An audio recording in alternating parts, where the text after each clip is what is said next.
Hey, welcome to episode number 3 of the Go-To Physio show. Coming up in today's show, we talk all about how stress and breathing sensitization is presenting with your patients on a day-to-day basis. We've also got Carl Morris coming back, giving you some implementation tips on how to direct your patient's attention to more positive outcomes. And on top of that, we also help you build your business, and we also look at a lit review looking at the diaphragm and the importance of maintaining diaphragm mobility. I hope you enjoy the show.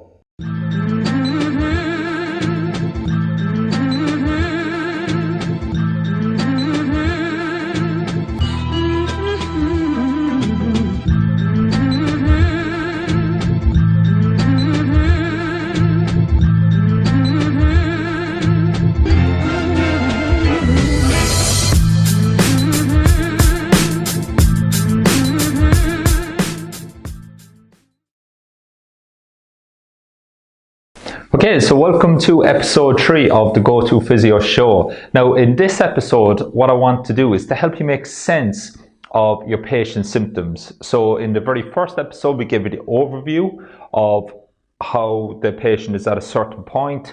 We need to know where they want to go, and our subjective or objective or rehab or return to play help us ultimately get there. Okay, then in last week's episode, Carl Morris touched upon the importance of the story and truly understanding that patient's story to give them the best shot at that change. Okay, so what I want to do this week now is to delve into a little bit of the objective assessment and some of the symptoms that you may be actually seeing in the objective assessment that may ultimately be confusing you, may be overwhelming you, or certainly not really making sense. Okay, so the first thing I want you to do is to have a look at this image here. So this is the image that we've come up with ultimately with the reactions that happen as a result of going too far over into sympathetic dominance. Okay, so if you're listening to this on the podcast, make sure you go to the gotophysioshow.com/episode/3. Okay, and I'll take you to this episode. But what this image is ultimately showing is it's showing on the right hand side when we're in extreme sympathetic dominance, as research has shown with a lot of people in pain, or the vast majority of people in pain, is there's some interesting reactions that happen to the body. Now notice that I've said reactions. Okay, so again, these reactions are ultimately a result, okay, from a previous stressor. Okay, now my own thought process is stress will always precede pain. Okay, now you can have your physical stressor, which is your previous injuries, or you could have your emotional stressor, which is ultimately it can be anything in everyday life. Okay, so that stressor ultimately causes a reaction in the body. Now, one of the first reactions we can see is an increased breathing rate and breathing depth. Okay, so again, when someone's quite stressed, okay, or even in extreme stress such as exercise, we can see their breathing rate increases. So that's something that I want you to take into consideration when you're actually sat and you're talking to your patient in the actual subjective assessment. But most importantly, as I'm going to show you in the research review today, is the reactions that may have on the musculoskeletal system. Okay, so for me to actually slouch, I need to be able to relax my rib cage, depress my rib cage. My diaphragm is going to come up under my my rib cage. Now, if I've increased my breathing rate and depth, okay, usually what tends to happen is we're going to start to go towards more of a mouth breathing strategy. Okay, so when we go towards more of a mouth breathing strategy, then that's going to mean that there's going to be decreased movement through my diaphragm and ultimately my pelvic floor. Okay, so the inability of those tissues, okay, to go through a full range of motion, because my breathing rate's increased now massively, okay, because I'm in quite a bit of sympathetic dominance for the majority of the day. What impact is that having on that tissue's ability to access its full range of motion? So just like muscles, if we don't utilize the muscle through a full range, our bodies adapt, and ultimately we lose that ability to utilize those ranges short term anyways. Okay, so again, luckily we can undo a lot of these adaptations, but it's more understanding what we're trying to achieve. So again, if I can't lengthen that diaphragm maybe as nicely as I could, is that impacting my ability to slouch or relax? And again, you'll see a lot of your persistent back pain patients, and they're sat bolt upright. So again, to get them to relax, we're going to need that diaphragm, we're going to need that pelvic floor to have an ability to shorten and lengthen. Okay, so the next one that leads us on then, next one into the protective postures and movement patterns. Okay, so again, when we get stressed, some research is showing that the diaphragm tends to go hypertonic. Okay, so again, when we get stressed, we almost tend to hyper inhalate. Okay, so we take a lot more inhalation than exhalation. I think I might have just made up that word, hyper inhalate, but anyways, okay, so we breathe in quite a bit. We don't tend to exhale as much. When we exhale, that's the thing that's going to lengthen that diaphragm. Okay, so the ability to get that diaphragm to shorten and lengthen, okay, it's impacted massively by our ability to breathe, okay, with good variability, with good variance of movement of these tissues. Okay, so if we can't lengthen that diaphragm, or we tend to hold our breath when we're moving, okay, in anticipation of pain, sometimes we tend to almost go like this. Okay, so we're bolt upright, we go into these postures, these protective postures, and as we go to move, we tend to move quite rigidly. We don't tend to move nice and relaxed. Okay, so that's another thing clinically that you may be seeing as a result of that person's system just going into sympathetic dominance. Okay, decreased awareness or recruitment. So again, when you ask that person, what can you feel? Okay, can you feel your glutes? Can you feel this or that? And they don't have the awareness, the conscious awareness of these tissues. Okay, when you're asking them to produce a force, maybe they should have the conscious awareness. Is that just simply a result of the fight or flight reaction? Okay, and then as we go through, decreased movement variability, rigidity. Again, these are all signs of sympathetic dominance. We lose that ability, that variability of breathing. Okay. We also lose our heart rate variability, okay, as we tend to go into that sympathetic dominance. And ultimately, then I hope you can start to see maybe some of the knock-on effects now that this is going to have on the musculoskeletal system before you even get into that objective assessment. Okay, so again, is the objective assessment what you're finding, what you're seeing, is that the true cause, or is that just simply a reaction to that person being in their sympathetic dominance for quite a while? Okay. And again, this is where you can intervene with this, you can undo this. Then when you retest the objective assessment, you see someone that's moving completely different very, very quickly. Okay. And then the last one, poor weight distribution through the feet. So again, when someone's rigid, they tend to almost lock down. They put all the weight through one part of the foot. And again, it's just, it's that very slow, cautious, top-down dominant overriding from the higher centers, that protective strategy. Okay, and then poor control of movement with the breath. So again, that's how many times maybe have you seen in the clinic when someone has had an acute back injury or they have back pain and they hold their breath as they move. Okay, so again, our strategy ultimately, okay, to keep this simple is to undo all those. Okay, so it's starting to undo these reactions. And once we start undoing these reactions, you're going to be very, very pleasantly surprised sometimes. So sometimes we can focus too much on, you know, trying to get a TVA to recruit, okay, or squeeze the glutes, okay, or isolate the glutes without a hamstring, or, you know, get the lower traps to fire, when actually the big elephants in the room haven't even been addressed. Okay, so again, we can have some simple strategies that we're going to cover over the coming episodes to undo these reactions. Once we start to undo these reactions, you're going to see massive changes in the pain experience, the patient's ability to sleep, the patient's ability to have more of a quiet mind. What is the impact on that patient who's in sympathetic dominance?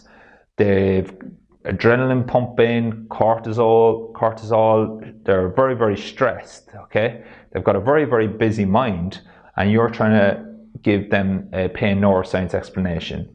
Are we truly giving the patient the best shot at understanding, okay, pain neuroscience when they are in that sympathetic dominance, okay? So get them to undo some of these reactions, okay? Then we intervene, okay? Then we explain what's going on, we explain the plan, okay? Then you actually have a look at your objective assessment and you might start to see that that person is moving completely different in the first place. So that will save you treating the reactions and going towards the true stressor or the true cause of the injury. Okay, so it's something to consider this week, that if you are getting confused, you're getting overwhelmed, things aren't starting to make sense, then chances are a lot of what you're seeing anyways is just a sympathetic nervous system reaction. Okay, so the effect that the sympathetic dominance is having on the musculoskeletal system. All the systems are linked: the neurology, the respiratory, the musculoskeletal system, to just name a few. They all impact each other. Okay, the diaphragm, it's going to have an impact on the rib cage. Okay, the pelvic floor is going to have an impact on the pelvis. Okay, which is going to have an impact on the ability, the timing of the glutes potentially. Okay, the TVA is going to shorten when the diaphragm lengthens. Okay, the diaphragm can't lengthen efficiently. Are we giving that TVA the best opportunity, okay, to actually work in a good length tension relationship? If that pelvic floor can't ascend because the diaphragm can't lengthen, okay, and again, it's the chicken or the egg here with the two of those guys, okay, are we giving the person the best opportunity to get a posterior pelvic tilt if that's what you wanted?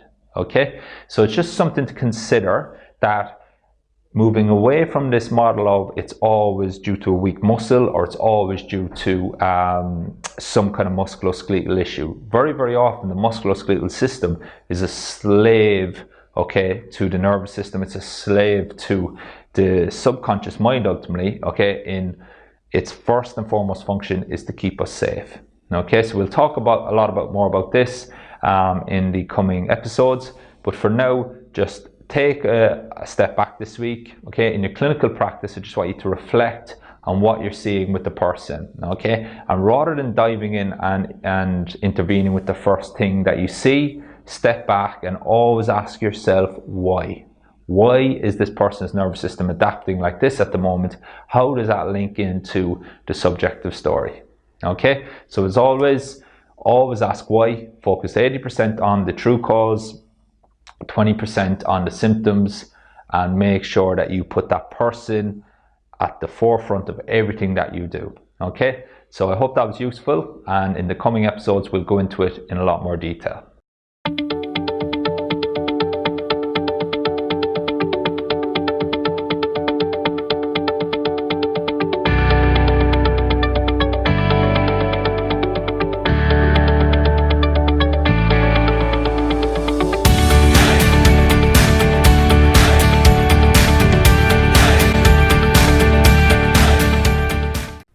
So in this week's little review, I just want to talk about a paper that was very influential certainly in my career, and came out actually about 9 years ago. I think it was 2009. So it's a paper it's a masterclass paper, but it's got a lot of depth about the functions of breathing, and obviously it's dysfunction as well. Okay, so it just doesn't look at the musculoskeletal system or the respiratory system. It tends to put everything together. Okay, so the first part of the paper, it's from Rosalba Courtney. Okay, the functions of breathing and its dysfunction and the relationship to breathing therapy. Okay, so obviously we've 21,000 breaths per day taken by the average person.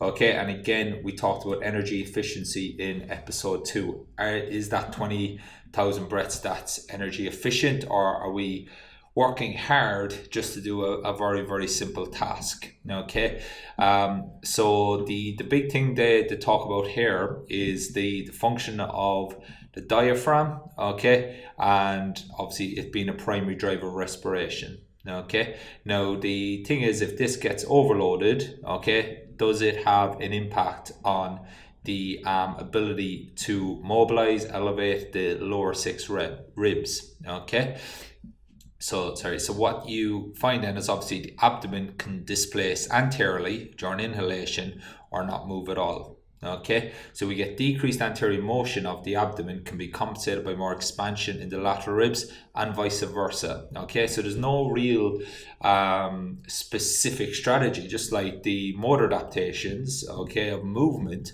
that we found on episode 1, and you'll see that a lot with people. So again, if the abdomen's protruding quite a bit, is it because the lateral ribs maybe have lost its ability to those tissues between those ribs to lengthen? or vice versa. Okay, so again, that's something to look at from a practical point of view. Now, this is important here, is the asynchronous and paradoxical motion between rib cage and abdomen. Okay, so with dysfunctional diaphragm, the abdominal muscles will alter their pattern of respiratory activity. Okay, so again, the dysfunctional diaphragm, this whole thing about dysfunctional diaphragm, I think we would probably want to define that as a diaphragm, or certainly my definition of it would be a diaphragm that doesn't have the full ability to shorten and lengthen, okay, or maybe something that's going through a decreased range of motion. Okay, so when we inhale, obviously those ribs are going to expand, okay, or elevate, and the intercostals are going to lengthen. When we exhale, obviously the diaphragm is going to lengthen and the rib cage is going to depress. Okay, so obviously when we are breathing excessively from the upper limb, then you're going to start to see changes in head posture. Okay, so we may start to use the scalenes and other accessory muscles maybe a little bit excessively, but again, that doesn't answer the question why. Okay, why is this person using the strategy? Is it because the respiratory system is sensitized, and the person is just working around these kind of compensations? Okay, so the forward head posture can also indicate the presence of a short, flat diaphragm or weak abdominals, due to the fact that positioning the head in front of the body increases the resting length of the diaphragm. Okay, so when you push your body forward, that's going to help depress your rib cage. Okay, so just poke your head forward, you'll find that the ribs will drop, or the rib cage will depress, so the diaphragm's going to go up and under that. Okay, so again, that's interesting. Okay, so is our head posture, which again, we know that correlates weakly with pain, but is that just a reaction to how the body is carrying itself to try to work efficiently? Okay, so really, really interesting. That again, we look at the impact of the inability of the diaphragm to go through a full range of motion. We start to look at rib cage stiffness. Okay, we look at the impact that can have on thoracic mobility also. Okay, breathing and postural and motor control. Okay, so again, the use of breathing, muscles during respiration affects how these muscles are used for non-breathing movements and for postural support. So muscles such as the diaphragm, TVA, pelvic floor, they're all going to have to work together. Okay, so as the diaphragm lengthens, the pelvic floor ascends, the TVA is going to shorten as we breathe in, and the diaphragm descends. Okay, the pelvic floor drops, the TVA is going to lengthen. Okay, so again, that TVA's ability to mobilize or to fire in sync with the diaphragm's ability to lengthen ultimately. Okay, so it's pretty important. Okay, other stuff that I want to just quickly talk about in this paper that's worth looking about is breathing, stress, emotion, and the autonomic nervous system. Okay, so chronic emotional stress and increased mental load can alter the respiratory regulation in several ways. Okay, so respiratory drive. Okay, so again, we get sensitized. So again, we start to breathe a little bit faster than we need to, which lo and behold, that's going to alter our breathing pattern and timing, and then our metabolic appropriateness of the respiratory response. Okay, so again, just like we had it as an example in episode 2, your boss comes in, you know, that it increases your stress levels a little bit, your breathing rate starts to increase. Is that an appropriate response for you sat at your desk? Okay, so that's kind of what that's saying there. Okay, and again, there's a lot of people and they've got a metabolic inappropriateness for the way they're breathing at the moment. Okay, breathing is particularly sensitive to states of hyperarousal, okay, during which signs of increased respiratory drive are evidence of the body's readiness for action. Okay, so again, I see this with a lot of my persistent pain cases. Their respiratory system is sensitized, they're breathing very, very loud, heavily. Okay, it's not an energy efficient strategy for sat on the plinth. Okay, now the big thing I want to bring your attention to here is the true stressor, as I call it. Okay, or the actual the driver of it, whatever you want to call it. Okay, so again, the anticipation of coming physical and emotional events has distinct effect of increasing respiratory rate, reducing the time of exhalation, and changing the respiratory pattern. So again, if we can't exhale For an efficient time, the TVA is going to be affected, the ability to depress the rib cage, the lend tension through the abdominals. If you can't depress the rib cage, you're going to struggle to posterior tilt. Pelvic floor is not going to be able to ascend, etc. But again, is it all this TVA, abs fault, glutes fault, pelvic tilt, or is it reacting as a result of an inability of the diaphragm to lengthen? Okay, so again, these are just questions that we want to put out there and start to think about a little bit more. Okay, breathing irregularity, common future patients' anxiety and panic disorders. Okay, so obviously you see that quite visually. Okay, breathing, which is responding to feelings and thoughts rather than metabolic cues from chemoreceptors, may not be aligned to the actual physical needs of the body or its metabolic requirements. Okay, so again, that's where we're breathing, we're using a lot of energy to do a lot of work that's more maybe more appropriate if we were out walking fast or we were jogging. Okay, but we're actually sat at our desk all day. Okay, so again, the metabolic cues, okay, will be when we're jogging or running. Okay, where we need a lot more oxygen now, let's start to increase our breathing rate, versus actually our breathing rate's increased as a result of what we're thinking about. Okay, and that goes back to our attention, okay, and our thoughts as well. Okay, so again, it's not as straightforward as just doing a little bit of diaphragmatic breathing. Okay, so the diaphragmatic breathing is going to help us, but ultimately, what is the thing that's caused the diaphragm to lose its length? Okay, so again, that's going to be specific to the person,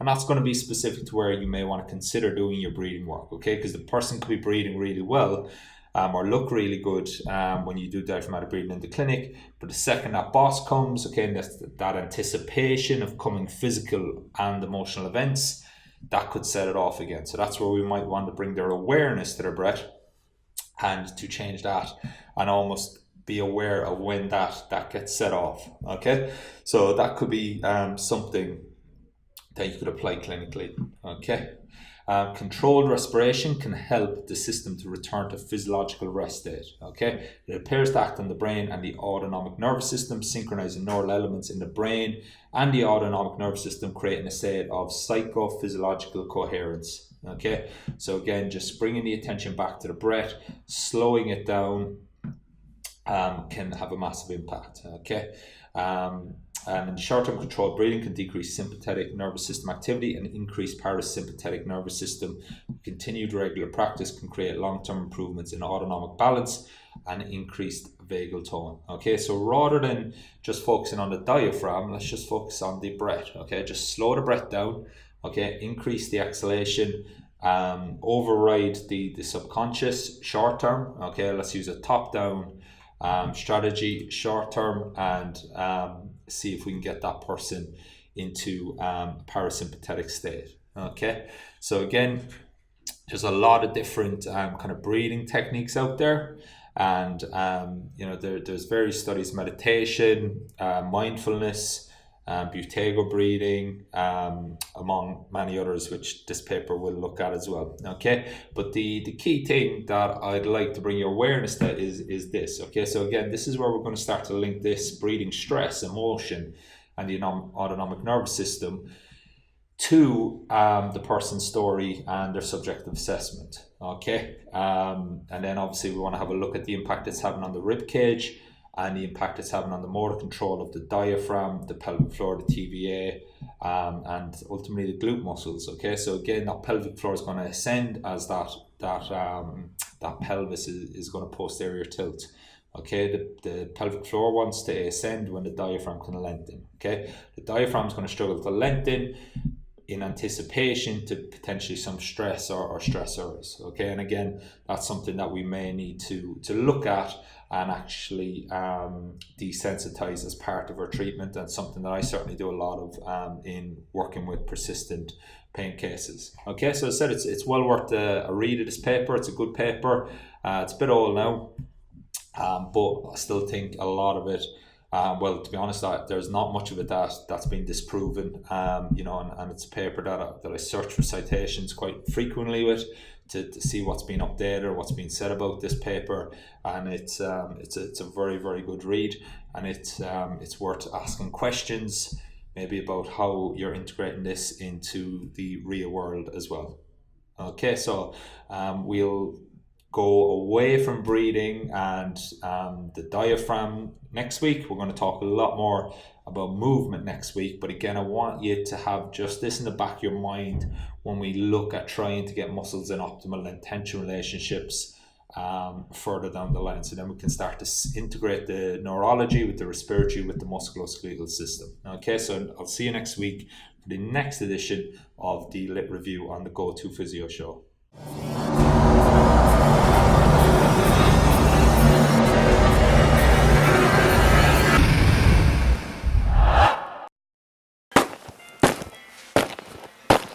Welcome back to the Build Your Business segment, the segment of the Go-To Physio Show that's going to help you learn from my mistakes in building a one-room treatment room all the way up to currently having 5 treatment rooms, a rehab room, and managing 10 staff, and luckily now having a practice manager. Okay, so the thing I want to talk about this week is helping you complete that plan of care for that patient, because again, it's not about you unethically getting that patient back for their sessions.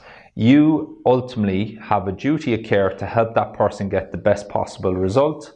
Okay, and the best chance we have is building resilience, which unfortunately happens usually the steps after that person's pain free. So for a lot of people, they don't see the value in coming back in once that pain has been eliminated. Okay, so ideally after the pain's been eliminated, that session after, the session or two after that, that's an opportunity to build resilience.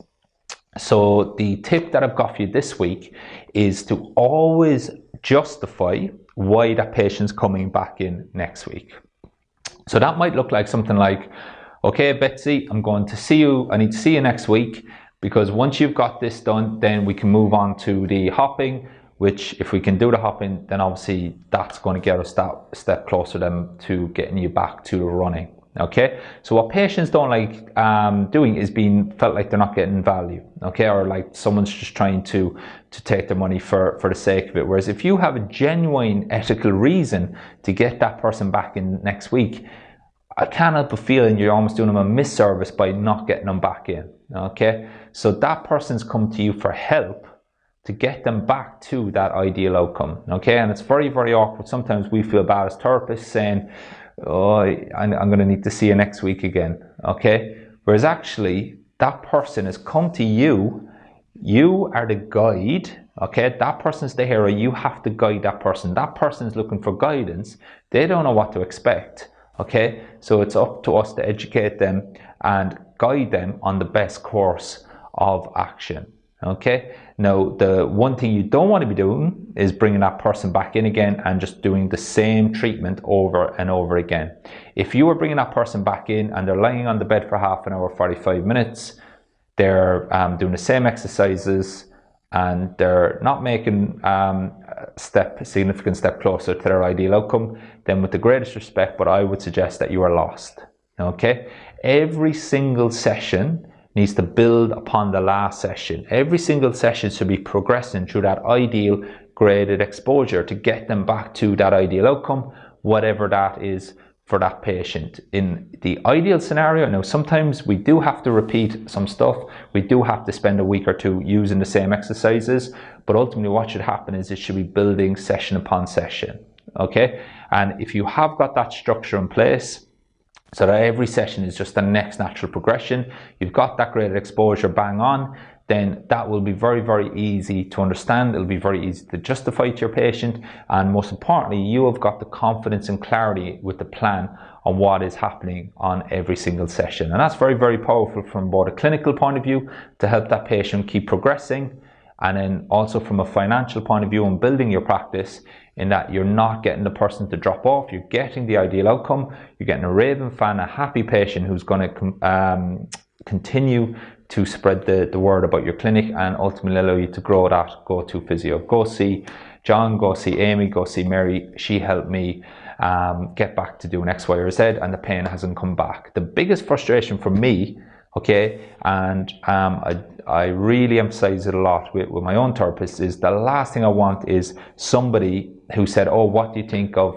ProSport Physio? They were good initially, but then the pain came back again. Okay, I would hate to think anybody is saying that. And there has been cases where people have dropped off once, obviously the pain's gone, maybe they shouldn't have been dropped off. And again, we reflect on that on our weekly CPD training session, and we try our best in every facet of the system to continually improve. Okay, and ultimately that's not going to go down to a physiotherapy skill, that's going to go down to a communication skill. Okay, so as always, I hope that helps. I'll see you next time on the Build Your Go-To Physio Private Practice Business segment.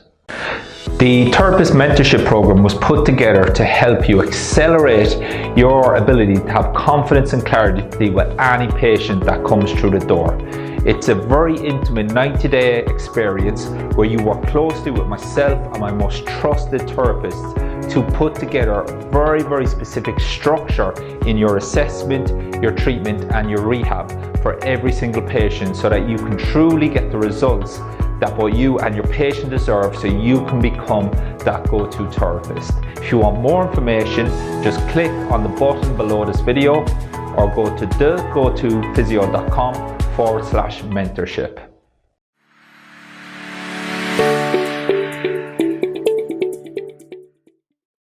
So my name is Aaron Turnbull. I'm a physio in Brisbane in Australia. I work, the majority of my patients are in sports, predominantly rugby league and swimming. Probably that transition from the clinic back to return to play and getting them safely there and keeping them there as well. I saw a Facebook ad on Facebook obviously, and read up on Dave's story and how fast he kind of moved up the sports physio ladder, and I resonated with that and wanted to kind of follow suit. It kind of simplified it in regards to that return to play, so that I actually have confidence now in returning my players back to that professional level and keeping them there. That it worked. Using these strategies, patients that were very difficult previously got really quick results and kept them there, and I guess it got them raving about me and the way I work. I guess I just have a systematic approach to my assessment now, and that translates all the way through my rehab, hands-on treatment, and then getting them back onto the sporting field or into the pool and performing at the highest level. Definitely jump on board. It's really good content, and just by implementing it into my practice, I feel like I've taken a big step in kind of my goal in moving up the elite sports physio ladder. Okay, so we've got Carl back again in this episode for this week's Brain Booster, and we've already talked a little bit about this in the chat that we've had already, Carl, but let's go into a little bit more detail now about the power of attention. Yeah, I mean, certainly in my work, what I found years ago was that people talk about mind coaching, performance coaching, and it can just become a sea of information if you're not careful. It can just become infinitely complex. And I'm a fairly straightforward person, and I say to now the players that I'm working with that the whole mental game in sport, and you could say the mental game in physio, and in life, you can have the complicated version if you want, but I like the simple, effective version, and it literally comes down for me, for you to be effective in life, it comes down to this one word, which is attention.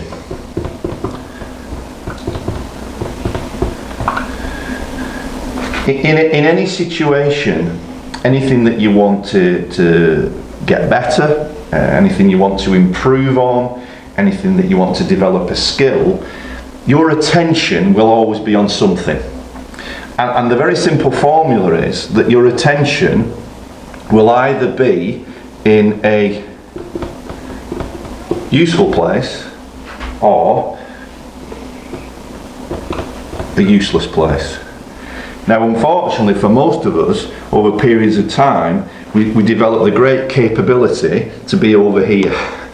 Our attention's on things that are actually useless to what we want to do. In my world, in the golfing world, so many people go out there with the goal of scoring low, but they put their attention on the weather, on the course conditions, other people, all those kind of things. They don't even recognise it because it's automatic. When you get people to understand the power of attention, and you can help them understand how do they put their attention in the useful column more often, it really is amazing what can happen. The progress that you can make just with that simple concept. Just to simply ask yourself the question, what's my attention on? You then have the option of putting it somewhere else. Absolutely.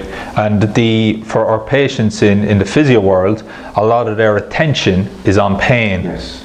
Yeah. Which, is their attention useful or useless? So again, that's very, very powerful, Carl, and I'd like to thank you for this week. And in next week's episode, we're going to show you how to direct your attention. And the specific tools and techniques about how you can get over in this column more regularly in your life. And I honestly believe that, as I said, we're talking about physio here, but when a therapist can help people understand attention, they make a huge impact, not just on their injury, but on their life. Absolutely, and we're looking forward to that next week. So Carl, thank you once again this week. We'll see you next week when you're going to show us how to apply this. Yeah.